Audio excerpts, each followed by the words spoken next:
Bienvenue à tous, ils ont sorti une bande-annonce pour le film live-action Masters of the Universe, He-Man. Il y a plein d'easter eggs ici, donc on va tout décortiquer, expliquer ce qui se passe, parce que si vous ne l'aviez pas réalisé, il y a un nouveau film He-Man en prise de vue réelle. Ils l'appellent simplement Masters of the Universe, parce que c'est le nom de la gamme de jouets originale. Ils ont sorti une promo très années 80 pour la bande-annonce, comme un teaser pour la vraie bande-annonce, censée rappeler le dessin animé original des années 80, n'est-ce pas, comme un retour dans le passé. Même si techniquement Mattel sort toujours des jouets He-Man de nos jours, il y a eu plusieurs versions différentes de la gamme de jouets au fil des années, et aujourd'hui vous pouvez encore acheter des versions des designs classiques originaux, mais refaits à neuf. Levez la main si vous avez collectionné cette gamme de jouets classiques à l'époque, ou si vous avez encore certaines de ces figurines. J'ai collectionné certains des jouets He-Man originaux quand j'étais petit, mais mes parents étaient assez économes, donc ils me laissaient pas collectionner tous les différents sets. Je n'ai jamais eu tous les jouets, ils m'ont pas laissé avoir le set du Château des Ombres, ni celui de la Montagne du Serpent. Ce sont deux choses que je voulais vraiment, mais que je n'ai jamais pu obtenir. Mais bien sûr, on ne peut pas parler des films He-Man en prise de vue réelle sans parler de l'original avec Dolph Lundgren et Frank Langella qui jouaient cette version de Skeletor. Si vous n'avez pas vu le film original Masters of the Universe avec He-Man, c'est un passage obligé.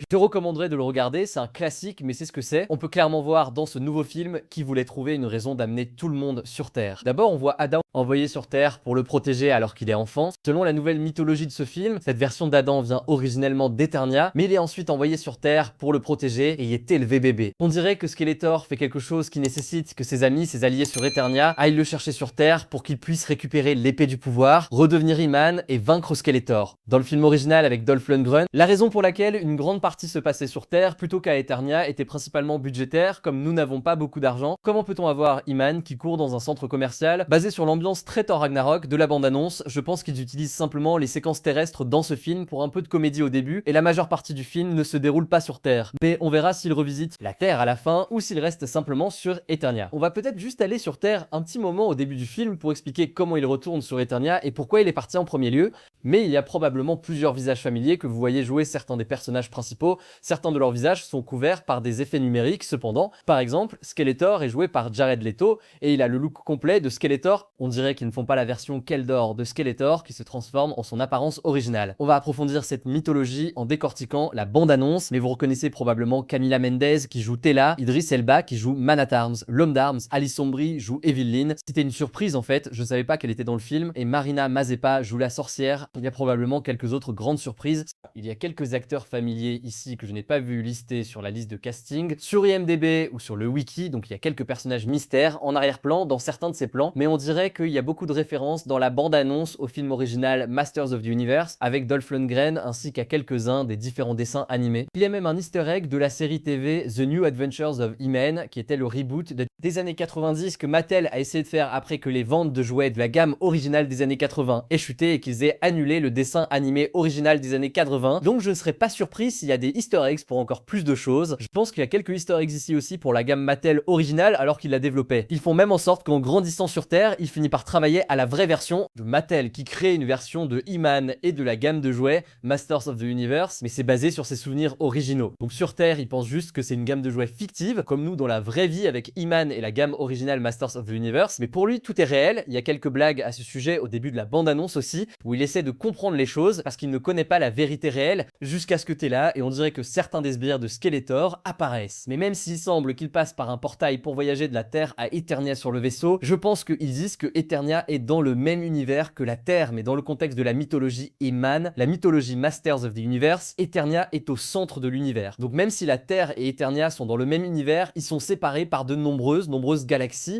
à des centaines de milliers d'années-lumière. C'est un peu comme ça qu'ils expliquaient les choses dans le film original Masters of the Universe, avec Dolph Lundgren, avec la clé cosmique. C'était toute une nouvelle mythologie qu'ils ont introduite pour ce film, même si c'est pas de la mythologie originale de la gamme de jouets Masters of the Universe. Mais en commençant par le début de la bande-annonce et en avançant plan par plan, on a la narration du prince Adam, Sefti, avant qu'il ne retourne sous forme de He-Man, même si on le voit passer en forme de He-Man plus tard dans la bande-annonce. Il y a un plan large d'Eternia avec la sorcière sous sa forme d'oiseau volant à travers le ciel. on a un plan large du château alors qu'il parle de ses souvenirs de la Terre, qu'ils interrompent ensuite et utilisent pour une blague sur Terre, avec ses collègues qui disent de quoi tu parles avec cette mythologie folle. On a un plan du château des ombres et de l'épée du pouvoir. Toutes ces différentes statues que la sorcière survole près du château sont juste des prédécesseurs d'Adam, les précédents détenteurs du pouvoir et les précédents rois d'Eternia. Peut-être qu'on aura vraiment un flashback du roi Grayskull parce que le wiki le mentionne et je ne sais pas pourquoi il le mentionnerait s'il n'allait pas le présenter dans le film d'une manière ou d'une autre. Ce qu'il semble dire ici, c'est que le prince Adam était sur Eternia avec ses parents et tout le monde, puis Skeletor attaque et quelque chose se passe, et c'est pourquoi sa mère l'envoie sur Terre. Donc un autre grand changement mythologique qu'ils font pour ce film, quand sa mère, la reine, dit qu'elle l'envoie sur Terre pour le protéger, ils disent que sa mère est une ex-astronaute de la Terre qui s'est retrouvée bloquée sur Eternia d'une manière ou d'une autre, mais je ne sais pas comment ils vont expliquer comment ça s'est passé. Il doit donc y avoir une façon d'expliquer comment elle voyage si loin à travers l'univers. Peut-être que c'est une explication par trou de verre ou une technologie expérimentale sur laquelle la NASA travaillait, qui sait, mais sa mère est une humaine de la Terre et c'est pourquoi il est envoyé sur Terre pour le protéger afin que Skeletor ne puisse pas le trouver. Ensuite, vous remarquez sa chambre après qu'il ait grandi et qu'il travaille dans cette version terrestre de ce qui semble être un hôtel avec tous les dessins derrière lui. Donc beaucoup de ces dessins sont basés sur de vrais dessins et des concept art pour la gamme de jouets Masters of the Universe original et la gamme de bande dessinée. Si vous n'étiez pas fan de He-Man et de Masters of the Universe, ça a commencé à l'origine avec de petites bandes dessinées qu'ils envoyaient réellement, donc une grande partie de la mythologie précoce de He-Man a été développée pour ça. Puis alors que la gamme de jouets commençait à se développer, ils ont développé le dessin animé pour promouvoir la gamme de jouets, mais c'était les BD et les petites BD originales qui sont venus en premier. Donc beaucoup de ces dessins de concept art derrière lui ici sont de vrais dessins conceptuels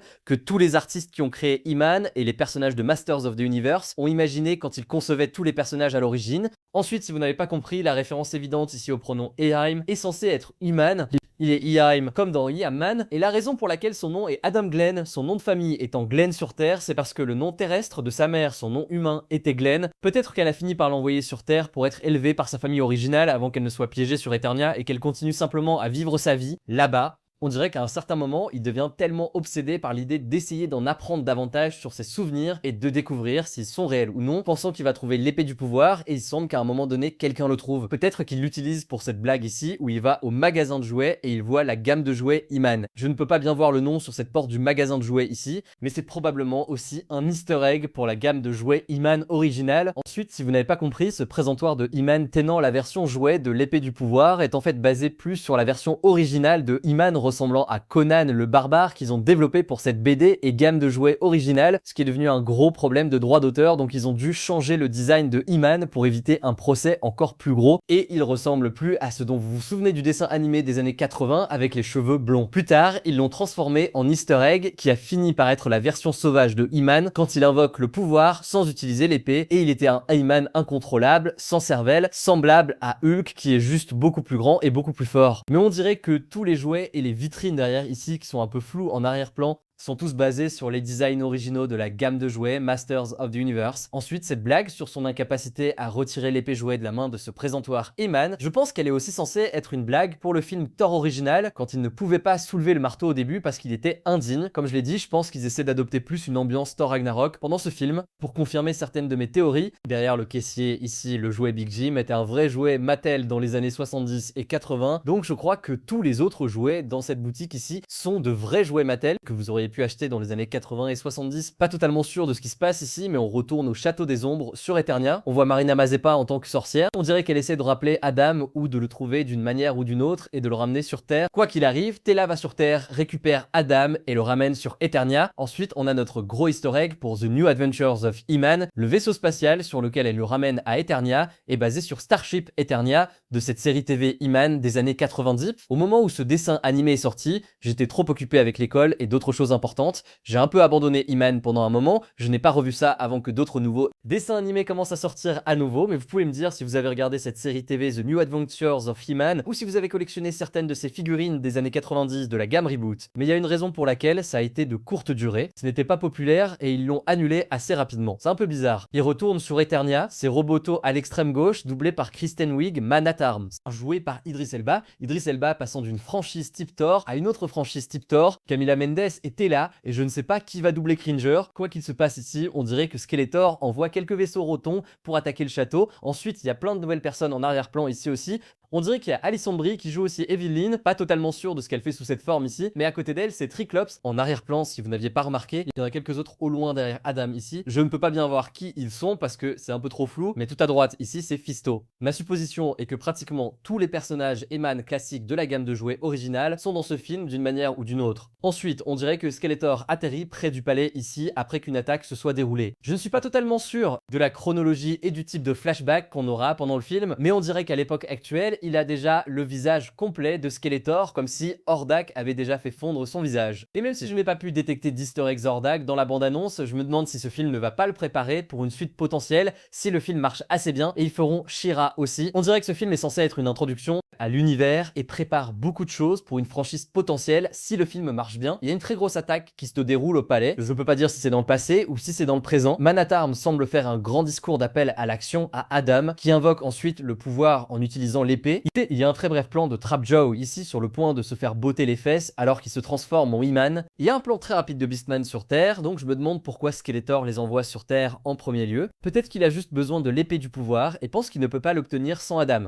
99% des histoires de He-Man tournent autour de Skeletor essayant d'obtenir l'épée du pouvoir. Si vous avez regardé le dessin animé Masters of the Universe, plus récent que Netflix a fait avec Kevin Smith, appelé Masters of the Universe Révélation. Et Révolution, ils ont en fait une version de ce qui se passe quand Skeletor invoque réellement le pouvoir, ce qui se passe même quand Evelyn invoque le pouvoir. Cette série s'appuie aussi sur la mythologie des histoires He-Man originales, parce qu'elle se déroule après que les histoires He-Man originales aient eu lieu et confirme que Tela est la fille de la sorcière. Il y avait beaucoup de théories à ce sujet à l'époque, mais Mattel, pendant aucun des différents dessins animés, ne l'a jamais confirmé, mais celui de Kevin Smith, Masters of the Universe Revolution, le confirme. Peut-être qu'il y aura quelques easter eggs légers en arrière-plan pour ça pendant ce film, mais le film ne durera que quelques heures, donc je suppose qu'ils vont laisser beaucoup de choses pour des suites potentielles. Alors on va juste garder ça pour un autre film, on n'a pas besoin de s'en occuper dans ce film. Il y a aussi un plan très rapide de Tela combattant Evelyn, et c'est de ça ce que je parle quand je dis qu'elle est la fille de la sorcière. Finalement, elle peut aussi utiliser le même pouvoir que la sorcière, donc peut-être qu'il y aura quelques easter eggs légers pour ça pendant leur combat ici, où elle combat aussi une autre personne qui peut utiliser la magie. Si vous n'aviez pas compris, celui-ci est censé être Cringer, qui se transforme en Battle Cat. C'est pourquoi il rougit comme Battle Cat, parce qu'il ne craint pas comme il le fait quand il est Cringer. Ensuite, on a le bref plan de lui invoquant le pouvoir dans les entrailles sous le château des ombres et se préparant pour le combat à la fin du film contre Skeletor. On dirait que ça se passe réellement quand il passe sous forme complète de He-Man et Skeletor vient pour lui. Ensuite, si vous n'aviez pas compris, il combat Skeletor ici à l'intérieur de Snake Mountain, la montagne du serpent, parce qu'on dirait qu'ils sont dans une gueule de serpent avec plein de statues de serpents autour d'eux. Juste une autre excuse pour que les gens soient excités d'acheter plus de jouets He-Man. Genre, oups, va falloir acheter un de ceux-là. Chaque chose dans ce film va être transformée en jouet ou est déjà un jouet sous une autre forme, et on a notre plan de He-Man contre Skeletor, donc vous pouvez me dire ce que vous en pensez dans les commentaires ci-dessous.